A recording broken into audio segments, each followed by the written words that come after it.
கர்த்தருக்கு மகிமை உண்டாவதாக. இந்த மனமகிழ்ச்சி நன்னாளில் உங்கள் அனைவரையும் நான் வாழ்த்தி வரவேற்கிறேன். இன்றைய நாளிலும் கர்த்தருடைய வார்த்தை என்ற தலைப்பில் தேவனுடைய வார்த்தையை உங்களோடு பகிர்ந்து கொள்ள ஆசைப்படுகிறேன்.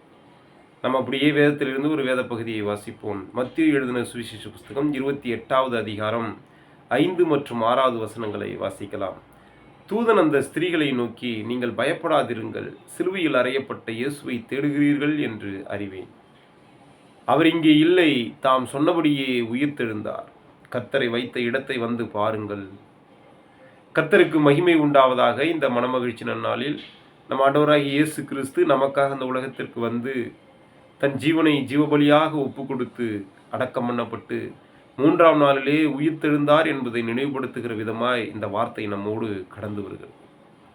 கர்த்தருக்கு பிரியமானவர்களே, இந்த வேத பகுதியை நாம் பார்த்தோமேயானால் தாம் சொன்னபடியே உயிர்த்தெழுந்தார் என்கிற வார்த்தையை நாம் கோடிட்டு பார்க்க முடியும்.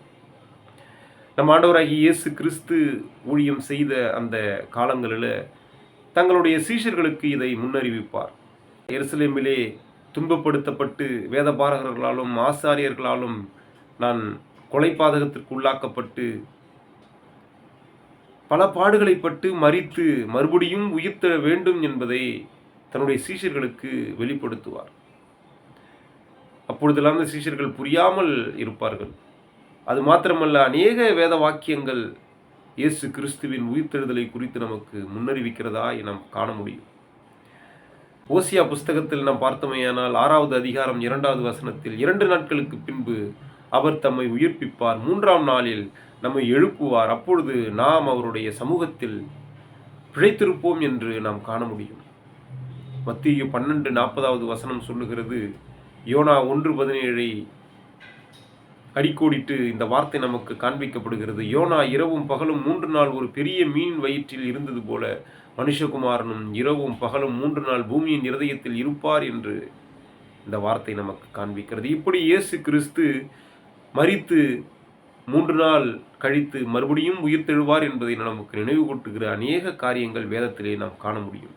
கர்த்தருக்கு பிரியமானவர்களே, அப்படி நம் ஆண்டவராகிய இயேசு கிறிஸ்து சொன்னபடியே நம் பிதாவினுடைய திட்டத்தின்படியே அவர் மரித்து அடக்கம் பண்ணப்பட்டு 3ஆம் நாள் உயிர்த்தெழுதணும் என்பதை அவர் சொன்னபடியே செய்து முடித்து அந்த சிலுவை மரணத்திலிருந்து உயிர்த்தெழுந்தார் என்பதை இந்த வேத வாக்கியங்கள் நமக்கு நினைவுபடுத்துகின்றன.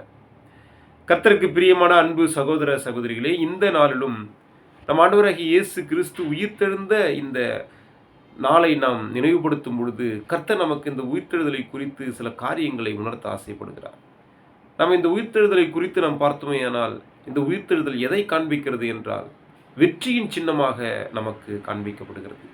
நம் ஆண்டவராகிய இயேசு கிறிஸ்து அநேக காரியங்களின் மீது வெற்றியை எடுத்தார், அநேக காரியங்களை ஜெயித்தார், மரணத்தை ஜெயித்தார், பாவத்தை ஜெயித்தார், பிசாசின் வல்லமையை ஜெயித்தார். இப்படி அநேக காரியங்களை தமது மரணத்தின் மூலியமாக ஜெயித்து நமக்கு ஒரு வெற்றியின் சின்னமாக இந்த உயிர்த்தெழுதலை நமக்கு காண்பித்திருக்கிறார். எப்படி என்றால், அவர் மரணத்தை ஜெயித்ததன் மூலமாக நாமும் இந்த உலகத்தில் இருக்கிற நாமும் மரணத்திற்கு பிறகு நித்திய ஜீவனை நம் ஆண்டவராகிய இயேசு கிறிஸ்துவ போல நாம் பெற்றுக்கொள்ள முடியும் என்கிற ஒரு நம்பிக்கையை இந்த மரணத்தை ஜெயிப்பதன் மூலியமாக நம் ஆண்டவர் நமக்கு உணர்த்துகிறார். கர்த்தராகிய இயேசு கிறிஸ்து பாவத்தை ஜெயித்தார். நம்மளுடைய அடிமைத்தனம், நம்மளுடைய மனுக்குலம் மன்னிக்கப்பட்டு பாவத்தை ஜெயித்ததன் மூலியமாக நம்ம பாவங்களெல்லாம் மன்னிக்கப்பட்டு நாம் நீதிமான்கள் ஆக்கப்படுவதற்கான வழிவாசலை நம் ஆண்டவராகிய இயேசு கிறிஸ்து திறந்து வைத்து நம் பாவத்தை எல்லாம் ஜெயித்து அவர் வெற்றி எடுத்தார். பிசாசின் மீது நம் ஆண்டவராகிய இயேசு கிறிஸ்து ஜெயம் எடுத்தார். பிசாசின் மீது, சாத்தானின் அதிகாரத்தின் மீது வெற்றி எடுத்தார். அதிகாரத்தின் மீது வெற்றி எடுத்தார். தீமைகள் மீது வெற்றி எடுத்தார். இருளின் ஆவிகள் மீது வெற்றி எடுத்தார். இப்படி சாத்தான் மீது, இருளின் மீது, அதிகாரத்தின் மீது, தீமைகளின் மீது நம் ஆண்டவராகிய இயேசு வெற்றி எடுத்து நமக்கு ஒரு பெரிய விடுதலையை கொடுத்து சாத்தானை தோற்கடித்தார் இந்த மரணத்தின் உயிர்த்தெழுதலின் மூலியமாய். இப்படி அநேக காரியங்கள் நமக்கு இந்த ஆண்டவராகிய இயேசு கிறிஸ்துவின் உயிர்த்தெழுதல் நமக்கு உணர்த்தி கொண்டே இருக்கிறது. நாம் இதையெல்லாம் விசுவாசிப்போம். ஆண்டவராகிய இயேசு கிறிஸ்து நமக்காக மரித்து, நமக்காக அடிக்கப்பட்டு, நமக்காக உயிர்த்தெழுந்தார் என்கிற இந்த சுவிசேஷத்தை நாம் விசுவாசிப்போம். அவர் உயிர்த்தெழுந்தபடியே நாமும் நித்திய ஜீவனை அடைவதற்கான வழிகளை தேர்ந்தெடுத்து அதன் மூலியமாய் கர்த்தருடைய பாதையில் நாம் நடப்போம். கர்த்தருக்கு பிரியமான அன்பு சகோதர சகோதரிகளை, கடைசியாய் ஒன்றை நான் சொல்ல ஆசைப்படுகிறேன். நம் ஆண்டவராகிய இயேசு கிறிஸ்து சிலுவையிலே மரணிக்கும் பொழுது இந்த உலகம் முழுவதுமாக அந்தகாரம் சூழ்ந்து கொண்டது. உலகத்தில் இருக்கிற எல்லா ஜனங்களுக்கும் அந்த செய்தி அனுப்பப்படுகிறது. நீங்கள் நம்பி இருந்தவர் மரித்தார், சுகத்தை உண்டாக்குவேன் என்று சொல்லி வந்தவர் மரித்து விட்டார், உங்களுக்கு இரட்சகர் என்று சொன்னவர் மரித்து விட்டார், நீங்கள் போதகர் என்றும் இரட்சகர் என்றும் ஆண்டவர் என்றும் சொல்லிக்கொண்டு இருந்த அந்த மனிதன் மரித்து விட்டார். இனிமேல் இயேசு என்கிற வார்த்தை கிடையாது, இயேசு என்கிற மனிதன் கிடையாது, இனி இருள் தான், இனி அந்தகாரம்தான், இனி பொல்லாப்பு தான் என்று இந்த உலகம் முழுவதுமாக இந்த இயேசு, நம் ஆண்டவராகிய இயேசு கிறிஸ்துவின் மரண செய்தி அறிவிக்கப்படுகிறது. ஜனங்கள் மத்தியிலே துக்கம் உண்டாகிறது, சீடர்கள் சிதறடிக்கப்படுகிறார்கள். நம்பியிருந்து விசுவாசிகள் மனம் கசிந்து வேதனையோடு அழுது கொண்டிருக்கிறார்கள். அங்கிருந்த ஸ்திரீகள் அழுது புலம்புகிறார்கள். உலகமே அந்தகாரமும் இருளும் சோகத்திலும் மூழ்கி இருக்கிறது. நாம் இதனால் வரைக்கும் ஏதாவது ஒரு பாடுகள் என்றால் நாம் ஓடி போயிட்டு சுகத்தை பெற்றுக்கொள்ள நம் போதகரை தேடினோமே. இப்பொழுது யாருமே இல்லையே, நம்மளை சுகப்படுத்த, நம்மளை ஆதரிக்க, அன்பு செலுத்த, நம்மளுக்கு போதிப்பதற்கு யாரும் இல்லையே என்று வருத்தத்தோடு, துக்கத்தோடு, வேதனையோடு, கண்ணீரோடு இருந்த ஜனங்கள் மத்தியில ஒரு நல்ல செய்தி அனுப்பப்படுகிறது. அன்று ஒரு நாள் காலையிலே ஒரு நல்ல செய்தி அவர்களுக்கு வந்து சேர்கிறது.